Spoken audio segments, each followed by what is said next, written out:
for freedom. They have our warriors and paves the way for a new history.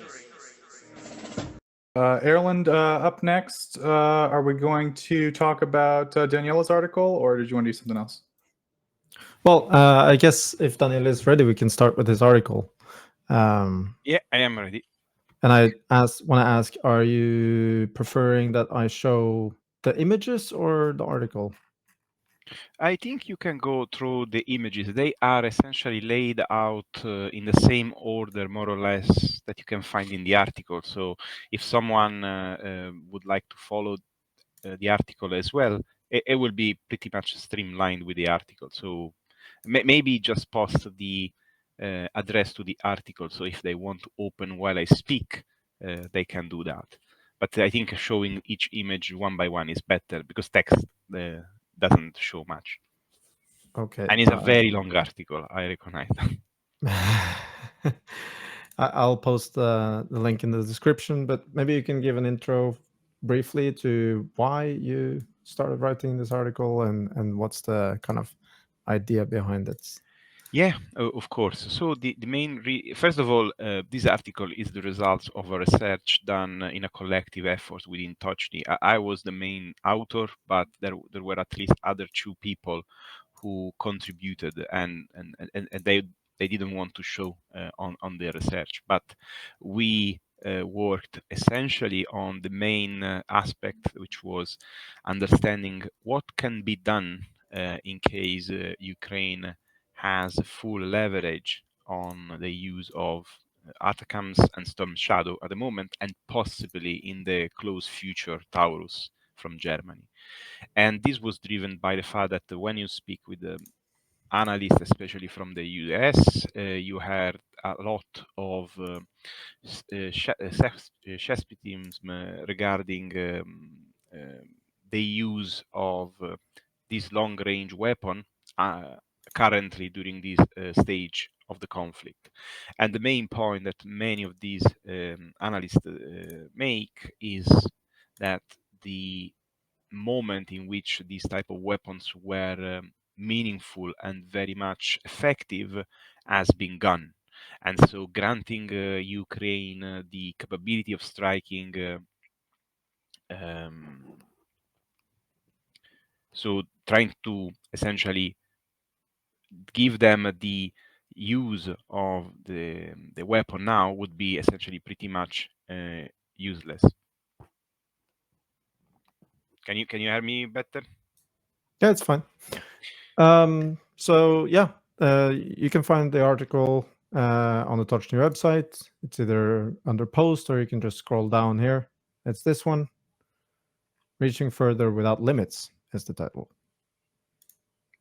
Yeah, and so the article main point was trying to understand if this was true. So if the time essentially, if there is a time at all, but in reality, what we discovered not only by doing the actual research on what type of target is available, but also trying to study how long-range weapons are used within Western countries.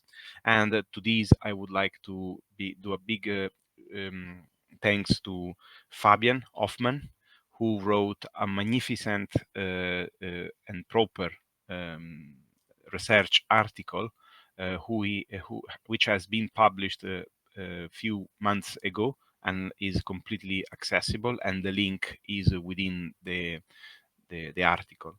And this was this is a very good resource for everyone, for anyone who would like to understand more about what long-range strike weapon is and what can do and why.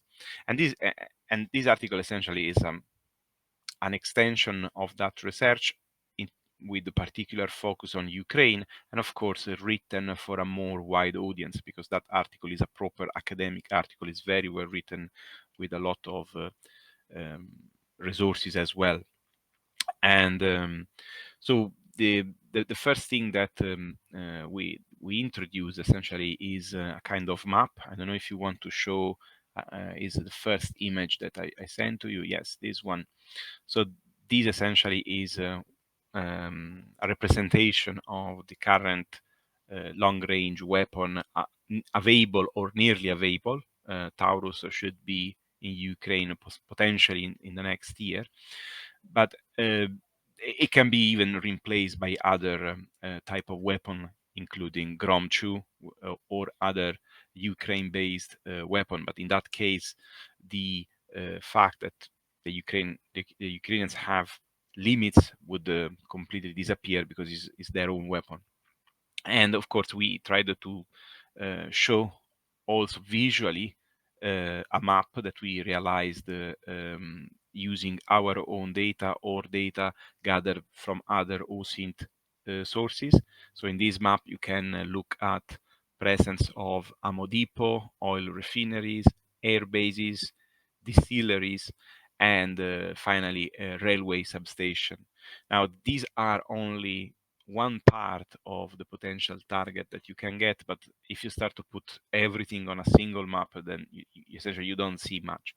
But what is very much important in this image is showing how is important to have a layered or a different type of, like we say, a tiered approach to longer range strike, because you can see that by using a 300 kilometer range weapon, in this case is ATACMS, you can reach until a certain point. You can hit most of, for example, the railway substation, so you can try to hamper the logistic of the front line, but also there is a very large amount of airfield, oil refineries, and also a good amount of ammo depot. So the damage that you can actually do is substantial. And then, of course, the more you increase the range available, in case you want to use a Storm Shadow or even Taurus, you can essentially reach as far as beyond Moscow in some cases.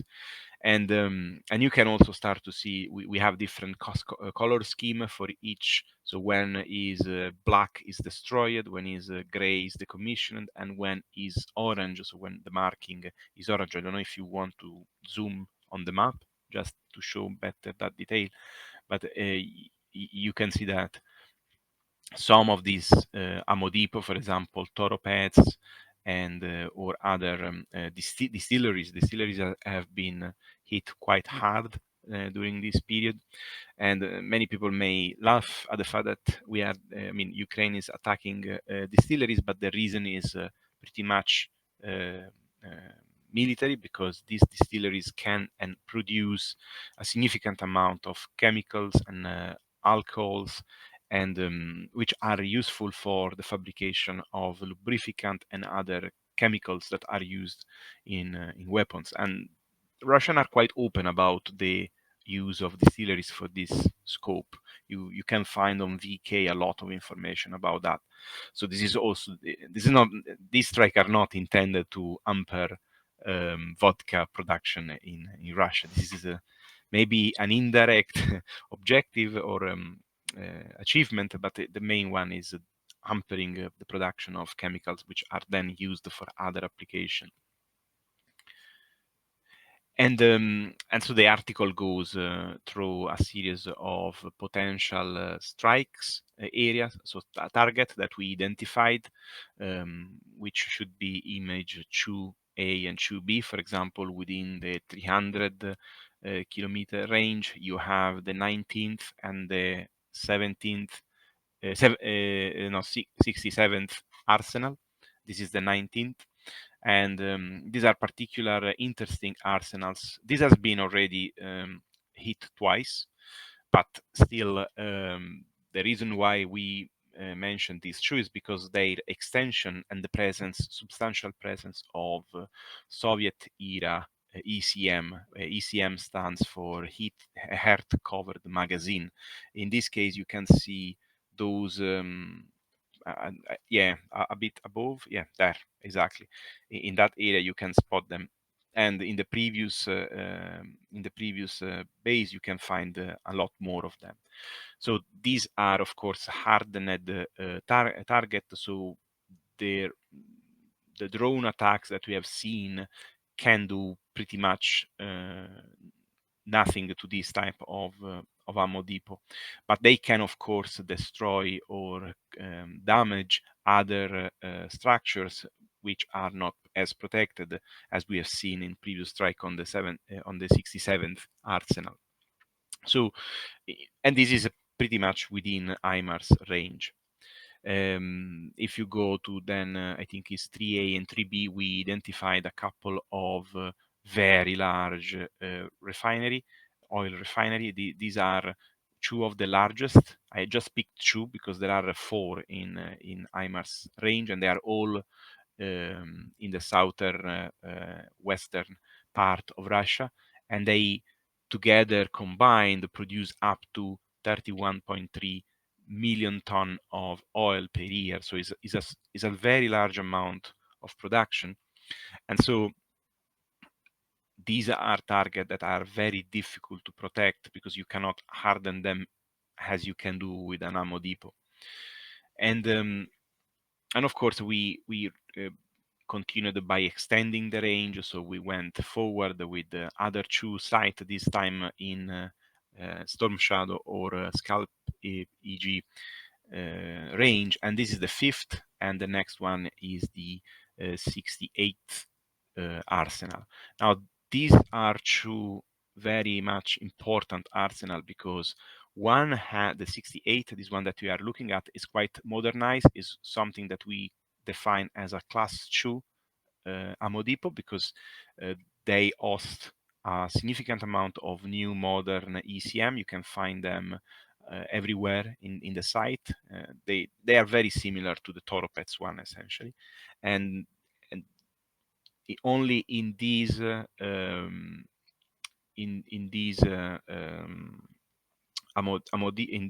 depot there are 31 ECM, and so this is a particularly interesting thing because these are very large ammo depot, and this other one instead is particular because it has a significant amount, 18 Soviet era ECM, but also an ammunition production site that you can find just on the left.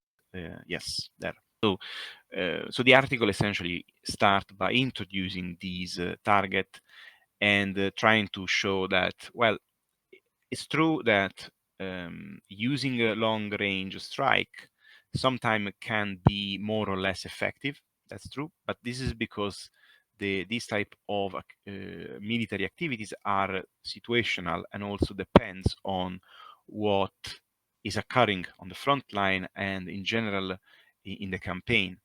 And one of the reasons that we found, and probably is the key on why, especially from US, there is a lot of these criticism regarding the extension of the usage of this weapon, is because US doctrine have LRS and even very long-range weapon like Tomahawk, but they use these in a very initial stage where they essentially are shaping the ground for a very large land maneuver. And so in their perspective, they say, okay, but Ukraine is not going to do these, so essentially there is no potential to benefit from the impact of a large-scale long-range strike. But this is not true, and the reason is in the article, and I'm going to try to explain to you tonight. But the main point that I want the listener to understand is that there are two different wars at the moment. One is a large-scale combat operation with a peer adversary, which is in a phase of attrition. And the other one is a war where against, for example, Iraq. So of course, in that case, you point to destroy as much infrastructure, military outpost and military capabilities in order to allow your attacking force to have the maximum effect as possible. But this is you can do this only if you expect to fight for a quite limited amount of time. If you compare it with a 3-year, now it's 3-year war. So when I listen at these type of critic against the campaign for allowing Ukraine to strike fully on Russian territory, I'm becoming more sad, let's say, because these show, in the best case scenario, a series of very important and also expert people which are not thinking in a broad way. So they are focusing on what is the past. But what is the current present is a completely different war, where we have an adversary, Russia, which has significant amount of resources, which at some point will end up on the front line. And if you do nothing to destroy them before they arrive on the front line, you have to wait for them to arrive, destroy, and repeat. And this is not sustainable, of course, for different reasons. So this is why it's so important that the international community and the politicians understand this and understand that this is a fallacy of thinking, oh, well, these weapons now are not anymore effective. Yeah, now we are showing essentially the front line, which at the moment are quasi frozen. In reality, Russians are doing all they can to push as much as possible until Trump will come to office. This is essentially a truth that is consolidated. Yeah, so I think it's very interesting that you're bringing up the different points of view that has been heavily discussed in the last 1.5 years to 2 years, mainly about the effectiveness of Ukraine receiving long-range strike capabilities. There's been significant analysts that have said repeatedly that the so-called window of opportunity for Ukraine to decisively make a difference with the LRS capabilities is past, but they are not. So your point of view, and I, as far as I understand it, I think I share that point of view, is that that phase of the war where there was a possibility for one of the sides to decide the war's outcome with some sort of breakthrough, which leads to a strategic victory on the battlefield, is kind of past. And we're in an attritional war where, yes, there is exchange of territory. Russians are gaining important territory very, very slowly, though, in the Donbass. And Ukraine has pushed the Russians in Kursk, also been quite successful in pushing them out of Kyiv the last year. But the war is not decided in this domain. The war is decided in the attritional domain. And giving Ukraine long-range strike capabilities might contribute to that attritional aspect, not only by actually destroying equipment and ammunition, but also extending Ukraine's ability to keep up by slowing down the Russian offensive. Is that how I understand your point of view, Daniela? Yeah, totally. And I would like also to add more. There is also an important aspect, which is also political and psychological. And these, of course, enter into an area that, of course, is difficult to quantify, because of how you quantify the psychological aspect on population. But imagine that for 3 years, Russia has been able to bomb any part of Ukraine with impunity, and also to stage offensive, which have resulted then in disasters for them. Think about the second offensive on Kharkiv. But still have caused problem and the logistical issues and challenges to the Ukrainian armed forces. And these have been possible not only for mistake like not building proper defenses, other stuff like this, but also because Ukraine was not able to strike those forces. And also to probably in the staging phase, they were not even able to stop trains or stop ammunition being stocked, because they may be able to see that, but they were not able to strike. And also, many people say, oh, but Ukraine has a very good amount of long-range drones which can be used. And yes, that's true. But the main problem of drones is that drones are moving at a much lower speed. And by doing this, these are much less effective in countering targets that may move in a few hours or in even in a few days. And also they lack of the penetration capabilities that a ballistic missile or a cruise missile with a dual charge have.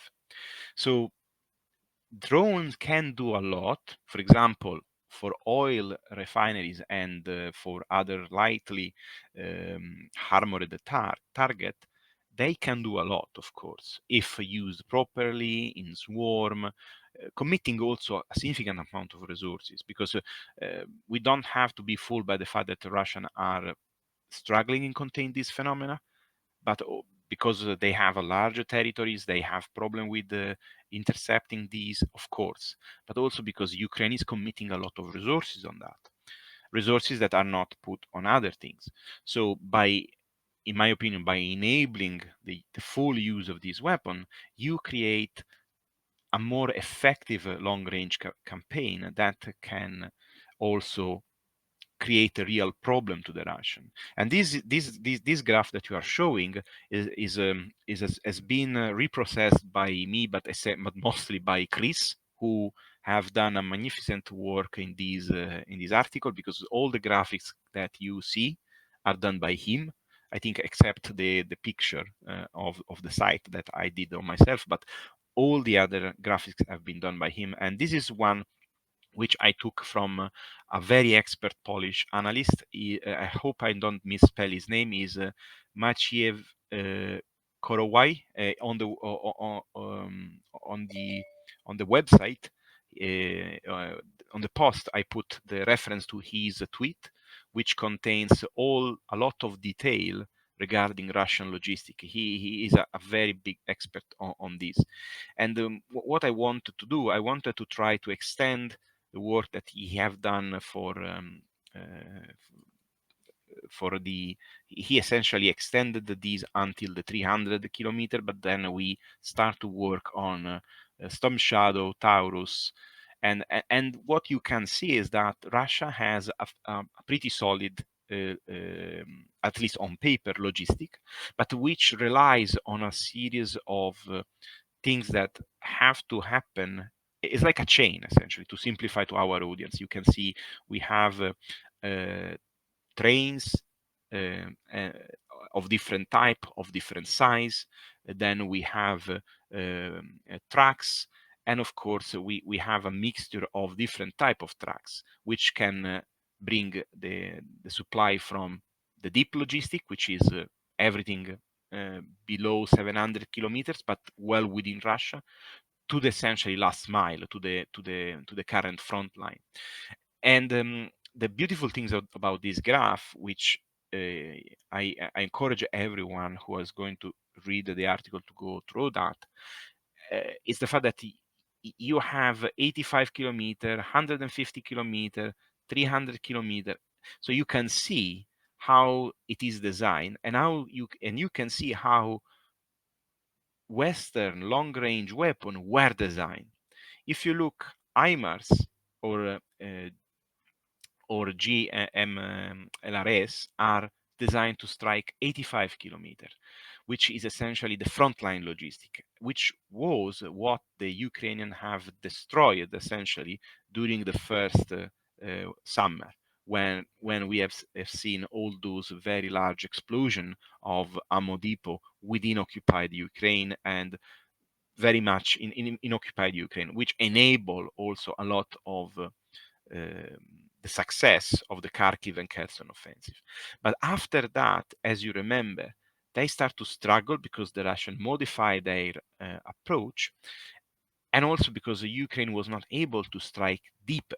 In fact, you can see that there is a frontline logistic that is around between 85 and 150 kilometers, and then of course it grows much deeper, because you can go at 300 kilometers where you start to have real ammo depot like the one in Toropets, which is around 450.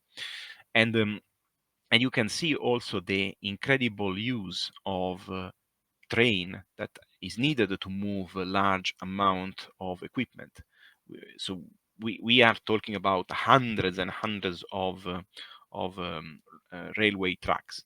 So these show us that the possibility of striking deeper will cut and will create more problem to to the Russian logistic. And the point is, many analysts may say, okay, but they will just move further, and then what? You have created more burden on their logistic, which will stay. It's true that you are not going to exploit it at the maximum, because of course at some point they will adapt, but you have pushed their logistic even further, creating an even bigger problem. Because imagine having to bring heavy parts or heavy ammunition for directly from 700 kilometers to the front line, and you don't have much capability of stopping in order to stock these and then redistribute. It's going to become a very big problem. And we are essentially saying to the Russian, look, we are not going to allow Ukraine to do this, so you can keep your ammo safe, which is completely a no sense, because if Ukraine was able and will be able to strike deeper, all these essentially false haven for the Russian will disappear. And even the dilemma, or where I going to put my ammunition, where I'm going to hide all my stuff, will become a problem. Because I did more analysis that are not published, and the Russian do not have a very good ammo depot within 300 kilometers from the front line. There are only few, and those few are already been attacked, or probably are already under threat. And the Ukraine has been able to attack Toropets and other very quite deep ammo depot, which were already in a good state, good ammo depot, so with a very good defense and so on. So if Ukraine can strike these ammo depot, for Russia will be much more complicated moving material and being able to have storage that is safe enough. So, of course, this doesn't mean that automatically the war will end, but you will increase the difficulties for your adversary, which ultimately will become better in a perspective of war of attrition. I don't know if you have any question or there is any question. No, thank you. I tried to visualize it on the screen. Oh no, yeah. Talking. So just for the audience, we decided to classify the different type of ammo depot depending on some feature, and we came out with 3 classes. There is also a 3+, which is only Murmansk. Murmansk is completely a different thing, but yeah, Murmansk is very much in a fortress, we can say, but with its own weakness. But it's not the point of today's talk. The point is that if you go in the previous slide where I show the different ammo depot, you will see that there are some ammo depot that essentially have, I think is a 2A and 2B. Yeah, this one is a classical example of an ammo depot that we call class 2. Why class 2? Because it has earth covered ECM from Soviet era. So these are quite old ammo depot. They are from the Soviet era, but they have been maintained in a pretty decent state. So they are quite safe, quite extended. And one very characteristic of Soviet era ammo depot, they are covered in forest. And the reason is not mainly for blast protection, as we have seen even Toropets, that when you have a proper blast, everything goes off, but to hide from a not very accurate eye ammo depot. Especially the ECM are very well hidden in the forest. And whatever is before class 1 essentially is an ammo depot that looks like this, but doesn't have hard-covered magazine, so only above ground. And most of the time, these ammo depot have open storage, which is most of the time is a very easy target, and also pretty unhardened depot. This is another class 2, but these show a lot of the point. You can, if you zoom, you will find the ECM, you will find the open ground storage, and also there is an increase in class 2. Normally, you see also an increase in use of embankment. Those are open storage, now empty, of course, but this gives you an idea. And a class 3 essentially is, you see immediately when I talk about a class 3, because it is very much different. Also now it looks like in terms of landscape, most of the time you have nearly no tree, everything has been flattened out, and pretty much whatever looks like Toropets or try to go backward. There is no. There is one from, I think it's 3A or 3B. Yeah, the other one. This one is a class 3. And you can recognize by the presence of more modern ECM. And if you zoom on the bottom of the ammo depot, you can clearly see them. So now, I don't want to dive too much into this, but you can see how they look like. And this is exactly how a class 3 looks like. And Russia has not many of these. And most are far away from the front line, beyond 300 kilometers. So by destroying these ammo depot or making them a threat, you will slow down very much the capability of the national of bringing stuff on the front line. You will never stop, because of course it is impossible. You don't have enough missile, but you will hamper. And this is another graph that show just a little bit of the surface of the problem of logistics. So Andrew with his team has been tracking losses from all the spectrum for both sides. And I was working, and I'm still interested in FPV drone a lot. Now, just looking at FPV drone, so just a little bit, you can see the losses, the staggering losses and of logistical vehicle. These are LOF, which essentially are small trucks that are used for moving people, but also mostly supply to the very short part. So essentially, the last mile, what you can see in the last mile of from the frontline logistic and to the zero line.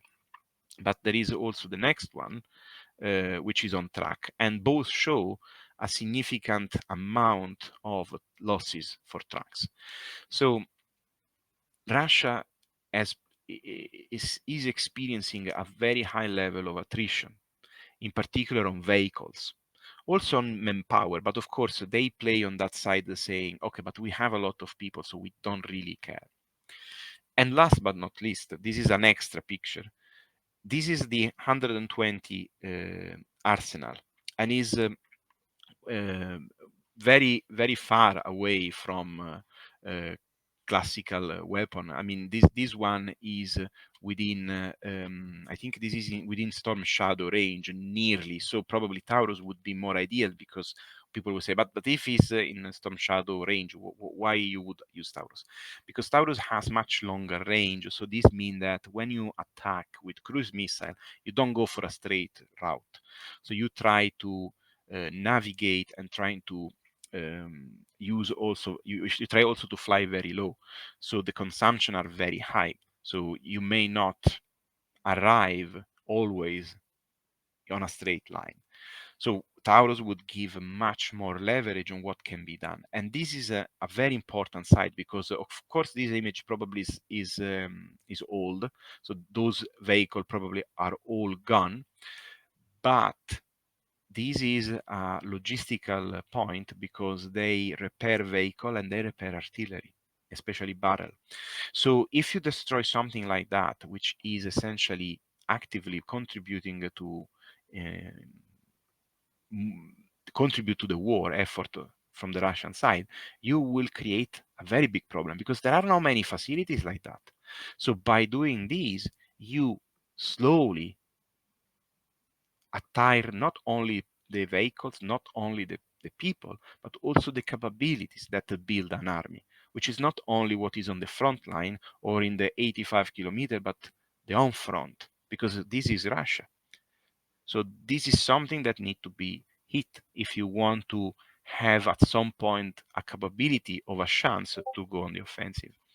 And in the article, I also go through the very big problem in terms of artillery. I don't want to drag this too much, but essentially Russians are using a different caliber and different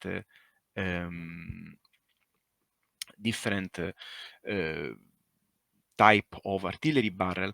And this creates a very big problem, because not all the 152 are compatible with all the howitzer. This is the so big list, and it can even go further, but we limited on artillery and field gun.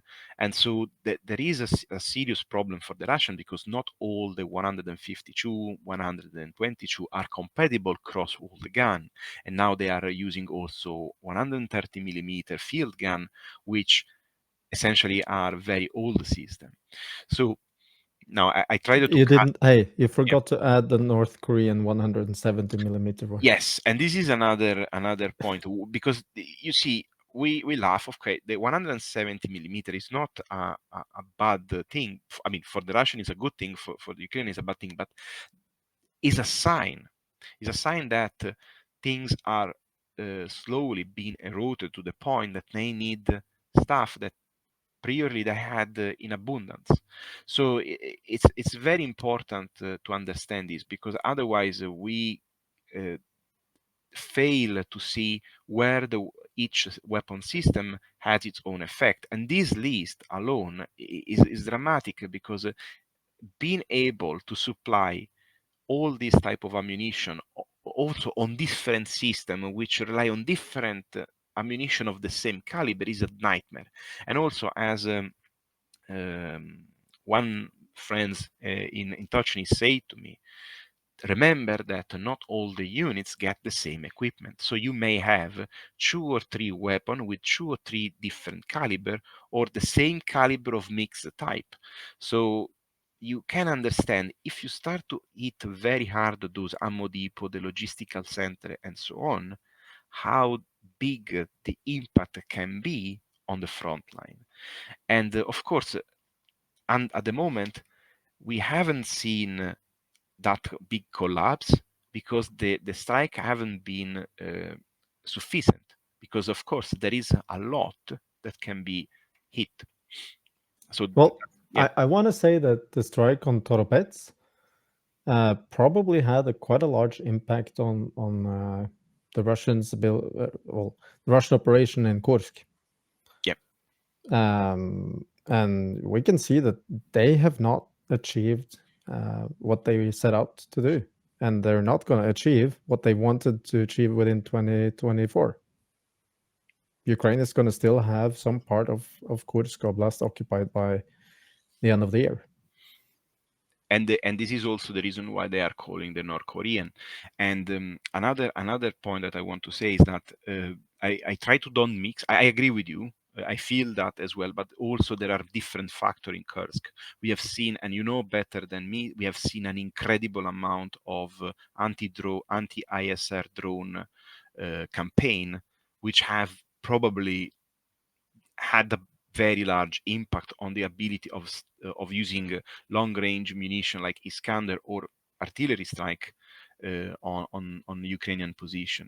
And so we can delve in these later. So, but yeah, I think that there are more things that happen that have changed the course of that counteroffensive. And by the way, this is all the geolocated strikes on or interceptions of surveillance drones and Lancet drones. And Z is Zala, right? Yes. Yeah. So you can see how many drone the Russians have deployed in that area. And this is why, for example, now I do a small rant about UK. There was have been decided to dismiss a very old platform from the 2008, an ISR drone. We had 45 Erland.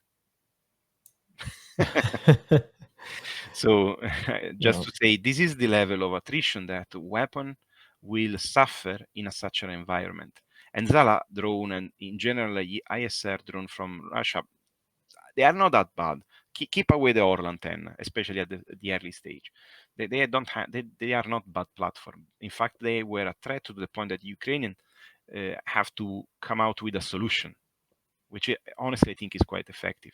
And there is a very nice article wrote by Artem on our website. I don't know if you want to show very rapidly, because I think it's a very nice article. Yeah, this one. Yeah, I guess that's a good segue to giving some promo to the latest article that we published. Artem has been geolocating all the FPV interceptions of fixed-wing type drones. This article is quite comprehensive, but I want to say that thank you so much to Chris again for his graphics and for Artem to put together such a nicely illustrative article of how successful this campaign against ISR drones and Lancets have been with the FPV drones alone. And if you count in that there are also other interceptions with manpads and electronic warfare and some SAM systems, ground-based air defense systems, the attrition rate on Russian ISR drones is very high. He goes into some very interesting stats. So please go and check out this article. One thing I want to promote is that you can click on this link and then you'll get the map I just had up where it shows all the interceptions on Andrew's map that are geolocated. And you can also read this article in Ukrainian. The link is in the bottom. It's on Militarny. So this article has been posted both on the Militarny in the Ukrainian version and on Tochnyi.info in an English version. These drones have in large amount been fundraised. So Artem links to the two different fundraisers that have been fundamental in funding drones and the production of drones. So Dronefall is one of them. Sky Rosorits, which means something like cutting Russians from the sky, is one of the I think that's Sternenko. Pretty sure, yeah, that's Sternenko's fundraiser. Those have also been produced by the Wild Hornets. So that's a shout out again to our friends at Wild Hornets that have been with us a couple of times on the stream. So yeah, you can also find the data set that Artem published open source here. Okay, I think we can move on. Thank you so much, Daniele. Oh, no worries. In reality, there is a little bit more. I would like just to underline two points, and then I close this. So the first one is the fact that overall we can say that long-range strike weapon can be used in different ways. Okay, just to make it clear. The first one is counterpopulation, and now this is known also as deterrence through retaliation. Now, this is a topic that most analysts and most strategists is a very, shady area, because of course you are going to hit civilian target or civilian target that are used with a dual scope of military one. Now, in the article, I move a bit on what Russia have done, and you can see that there is a pie chart that show essentially the incredible amount of Shahed drone that have been used against the civilian target, in particular energy infrastructure, 56%, which is a huge amount considering at the beginning, which was just a tiny fraction. So this shows also us that Russia is doing its best to keep good missile for some for particular strike, because we know that they have missile probably enough. Mirko also last time told us that most of the time they do like three big attack, and that's it. It's over. Then we will see the next year. And this graph, for example, show the effect of long-range strikes from the Russian on Ukrainian energetic infrastructure. Just at the opening of the war, they had a very big drop from 37.6 gigawatt to just 13.6. So this is the decline in power capacity, power generation capacity, not the total output of the country. So how much they were capable of producing. And then you can see that there was a bit rise thanks to help from Europe. But then the last strike in the summer, where not in the summer, few months ago in October, caused no, in the summer, caused the destruction of a couple of turbine module of an hydro plant, and also the destruction of a thermal plant. And you can see the drop, and Ukraine never recovered from that big drop. And this is a very big issue for Ukraine, because Ukraine has a peak of around 13, 17 gigawatt. So this means that if they need more energy, they have to cut power to the civilians. Okay, and so this is why you see all these power outage also planned, because you need, when a peak appear, the energy company have to deal with that. They cannot allow the peak to be overcome, so they have to find energy, and they find energy by lowering down the usage from other customer, essentially the population. So I have a Ukraine. question. Why isn't it possible for Ukraine to import the energy? Yes, the energy that they import sometimes comes mostly from Poland, if I'm not mistaken. The main problem is that Ukraine before the war was mostly exporting. Think about Moldova. There are problems even in Moldova.